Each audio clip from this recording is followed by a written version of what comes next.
Some of the interesting sculptures relating to Buddha on display include submission of Naga king Apalala from Loriyantangal, part of Gandhara.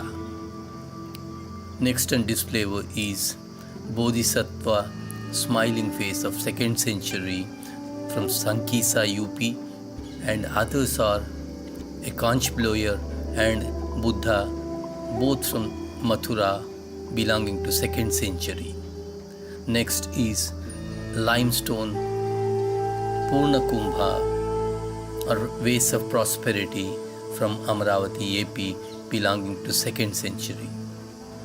And the life scenes from Buddha, also from Amravati AP, belonging to 2nd century, on display.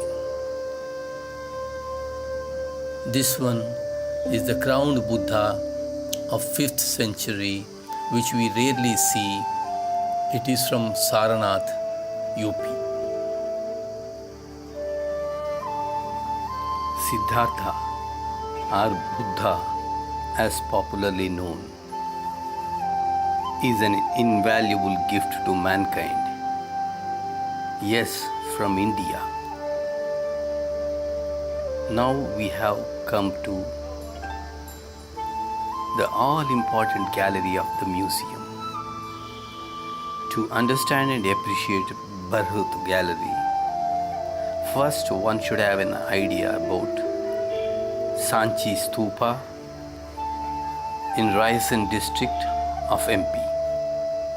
Sanchi being its predecessor at least by 100 years. The great Stupa at Sanchi, situated 400 kilometers southwest of Barhut, is one of the oldest stone structures in India and was originally commissioned by the Emperor Ashoka in the 3rd century BC. At Sanchi, you can see the galleries, the wall, stupa, and the arch or the torana. The torana or the gateways are much carved and nicely sculpted.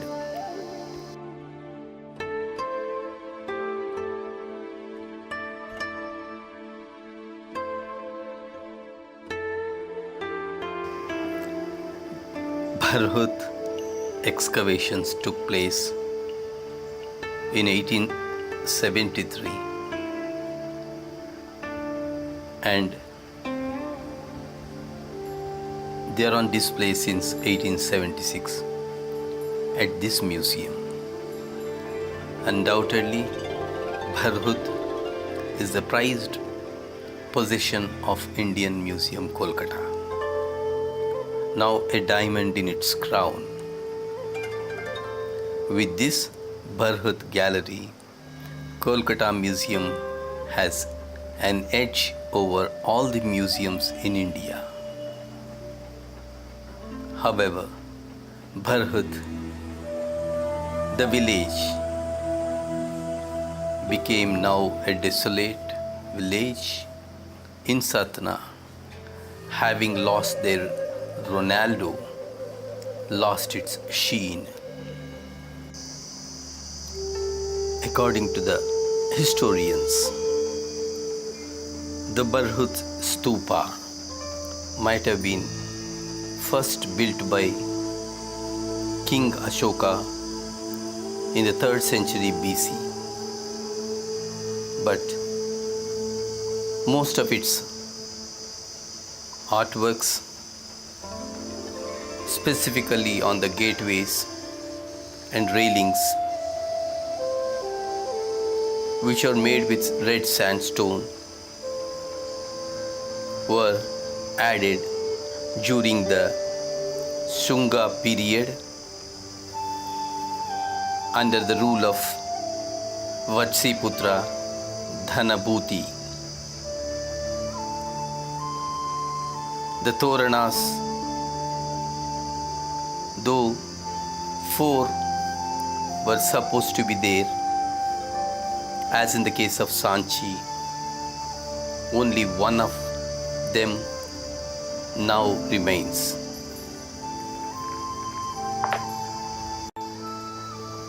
According to historians, the Barhut is later to Sanchi Stupa number 2, however earlier to Ajanta paintings. The speciality of Barhut panels is inclusion of text in the panels, even identifying the individuals. Buddha is represented through symbols, namely Dharma Chakra or the wheel, Bodhi Vriksha or the tree, an empty seat, footprints or the Three Ratna symbol. There are inscriptions mentioning about the donors, and the donors include from faraway places like Vidisha, Nasik, Kosambi, etc. Out of the 4 Toranas, only Eastern Torana is now what remains, and according to the analysis,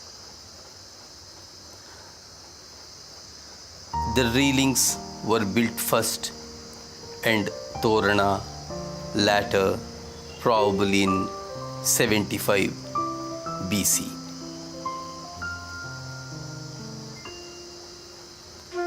The railings are mostly covered with the stories of Buddha, scenes from the previous lives as narrated in Jataka tales, devotees offering prayers to Buddha, and also the donors who made this possible.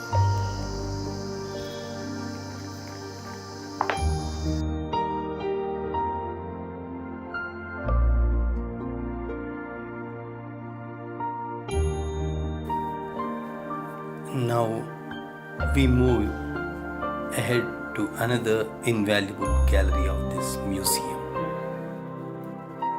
Gandhara Desha is the birthplace of Gandhari, which is frequently referred in our mythology, history, and epics. It lies south to Afghanistan and north to Pakistan. See the map for Gandhara. North to Girarai, one finds a place called Lorian Tangal.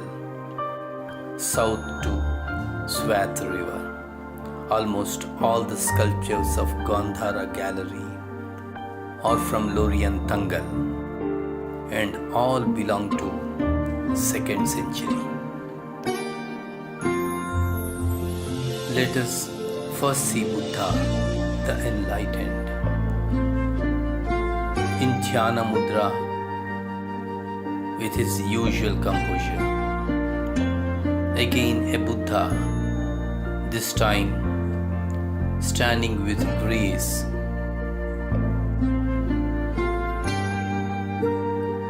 Here one finds an unusual Tathagata with mustaches.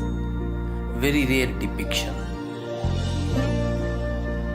Then comes the mesmerizing Bodhisattva, the earlier Buddha.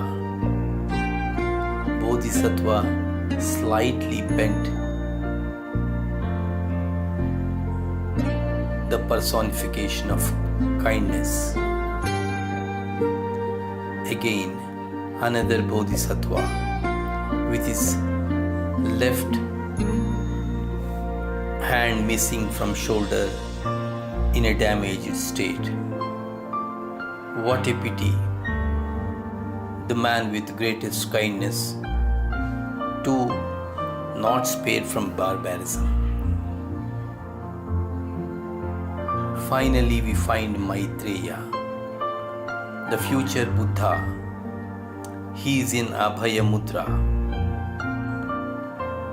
and then in Dhyana Mudra, most beautiful and majestic, with his wisdom and calmness. Hope you liked my videos. Please don't forget to subscribe my channel.